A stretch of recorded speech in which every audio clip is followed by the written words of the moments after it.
Satanás, colocou a unção de sua autoridade e poder, ele recebe homenagem, independente de quem as pessoas pensam que estão adorando. Então, você pode entender agora porque eu tive 28 estudos bíblicos em uma semana e comecei a ir à igreja no sábado e eu nunca faltei uma vez até que eu fiquei muito doente para comparecer. A questão de um dia de adoração veio nessa reunião. O domingo foi o único dia mencionado.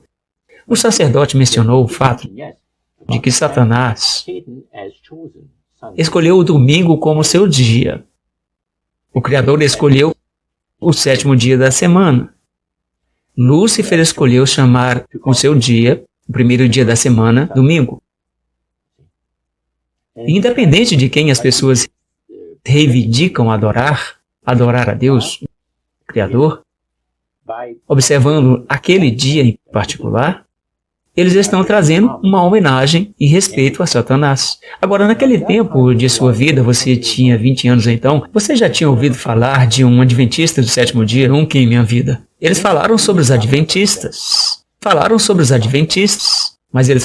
Mas a palavra adventistas foi mencionada. O sacerdote estava nos dizendo que a necromancia, como já referi anteriormente, é a crença de que os mortos tenham entrado em um estado superior de existência, etc. Ele disse, ao longo dos séculos, os espíritos demoníacos amigáveis têm trabalhado diligentemente para estabelecer e manter nas convicções religiosas de todos os povos a crença de que o homem tem uma alma imortal. Então, ele se gabou sobre o fato de que o mestre era tão inteligente, em que ele tinha enganado o mundo todo, mesmo nesta época de grande conhecimento científico e entendimento. Então, uma pessoa levantou a mão e o sacerdote disse, sim, você quer dizer alguma coisa? E ele disse, e os adventistas? Você não pode enganá-los quanto ao estado dos mortos? E eu tenho uma pergunta. Como é que eles não podem ser colocados sob o grande engano? O sacerdote disse, você está certo.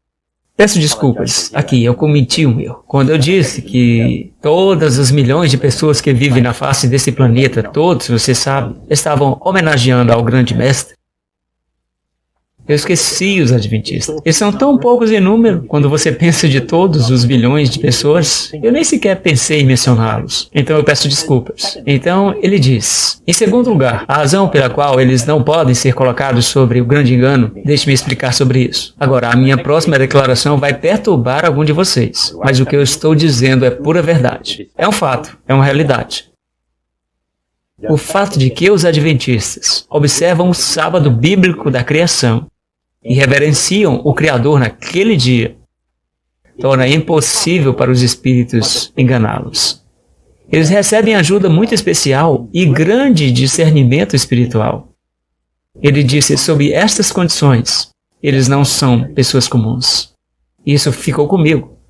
E quando eu ouvi a palavra adventista, quando Cyril me disse, eu perguntei, que denominação você pertence? Ele disse, eu sou um adventista do 7º dia. Pode dizer mais uma vez? Eu sou um adventista do 7º dia. Ele disse, é a mesma coisa que um adventista? Oh sim, muita gente chama os adventistas. Eles não falam do 7º dia, é a mesma coisa. Ah sim, eu estava interessado. Eu queria saber o que a Bíblia dizia. Porque aquele era o único grupo em questão apenas que o sumo sacerdote da casa de adoração aos demônios, sim. A coisa que ele tinha dito para você era que este é o único grupo que eles não podem enganar. Como alguma coisa dentro de você que você tinha resistência saiu e você acordou. Alguns meses depois daquela experiência única, foi que contribuiu para me ajudar a tomar uma decisão por Cristo. E também eu não tive nenhuma hesitação em unir-me aos mandamentos de Deus e este povo, devido ao fato de que eu sabia que tipo de pessoas eles eram. E depois de 28 estudos bíblicos em uma semana, eu comecei a guardar o sábado.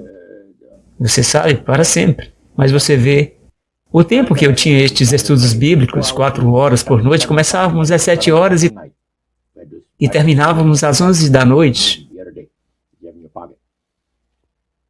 Os estudos bíblicos eram cerca de 1 hora. Haviam perguntas e então você olhava para cima dos versos que lhe dão na Bíblia e você tinha a sua resposta. Era tão fantástico. O Espírito de Deus estava realmente ministrando para mim as graças da redenção. Cada momento de todos aqueles estudos bíblicos foram preciosos.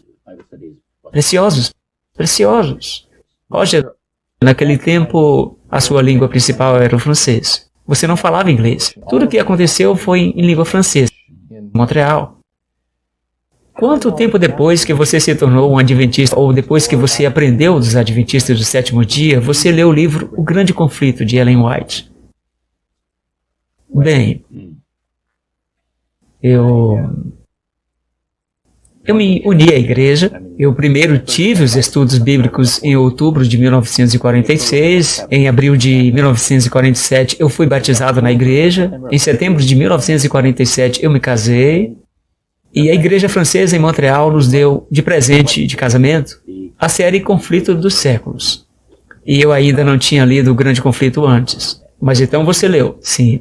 E o que passou pela sua mente quando você leu o livro O Grande Conflito? Pensando atrás na experiência que você teve, talvez apenas sua, ou então antes, como era sua mente? Esta pessoa é inspirada, esta pessoa tem conhecimento que ninguém mais na face da terra, exceto, nós sabemos, os espíritas que eu estava mencionando.